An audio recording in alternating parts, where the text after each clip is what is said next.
Olimpijski podcast Božjega kraljestva.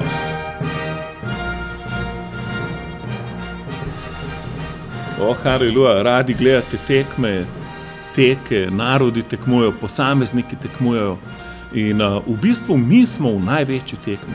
Danes si ti v tekmi svojega življenja.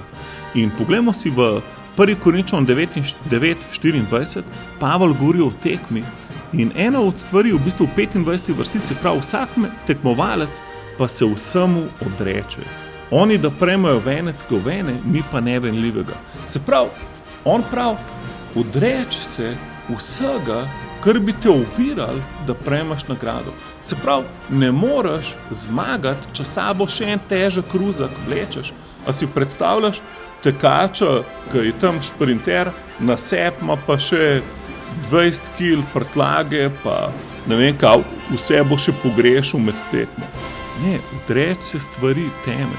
Odreči se vsega, kar te ovira. Brcam stran od sebe in podredi se Bogu.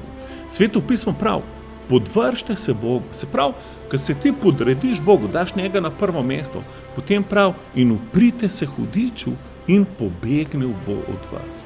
Če bi rad zmagal, poglej si Olimpice, poglej si tekmovalce.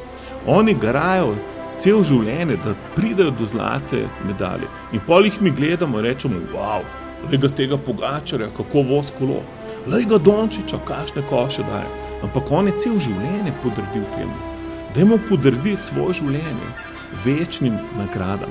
Temu, da živimo v odnosu s Bogom. Povapijo se, daj ga na prestol svojega srca. Sledi mu, beri njegovo besedo. Pogovarjaj se danes z njim. Vsako stvar, ki jo delaš, ne delati sam, delijo skupaj z njim. Povab ga, naj te on vodi, naj te on usmerja. In on bo z veseljem to naredil. In te bo naredil za zmagovalca. Haleluja.